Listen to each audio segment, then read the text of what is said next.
Est-ce que vous pensez que c'est de cette façon-là qu'on peut se protéger en tant qu'entrepreneur? Parce que, tu sais, on n'a pas toujours des brevets, on n'a pas toujours de contrat de licence et tout ça. Comment on peut faire pour se protéger avec l'innovation ouverte?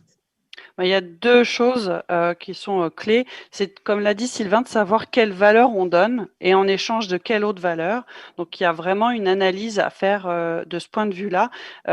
Il faut savoir qu'on analyse la valeur souvent de 3 façons. Il y a 3 éléments à prendre en considération.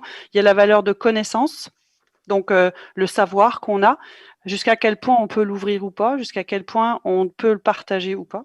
Il y a la valeur sociale, donc notre réseau, nos réseaux de partenaires, etc. Par exemple, je sais pas, est-ce qu'on peut mettre en commun un réseau? Oui, non, jusqu'à quel point, à quelles conditions, pourquoi on le fait? Donc ça, et on le voit tous les jours. On parlait tantôt des API de Netflix. Netflix, est-ce qu'il est capable de vous donner accès à son réseau de partenaires? Peut-être pas. Il est capable d'avoir une technologie ouverte. Voilà, à discuter. Okay. Puis le troisième, c'est la valeur d'affaires. Donc, c'est vraiment vos règles d'affaires, votre, votre asset de connaissance sur votre modèle d'affaires.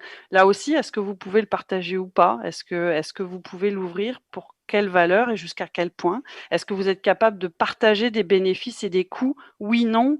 Par exemple, l'aéronautique fonctionne, a innové beaucoup en partageant les coûts parce que c'était identifié comme suffisamment de valeur, même s'il y avait des aspects critiques à ça.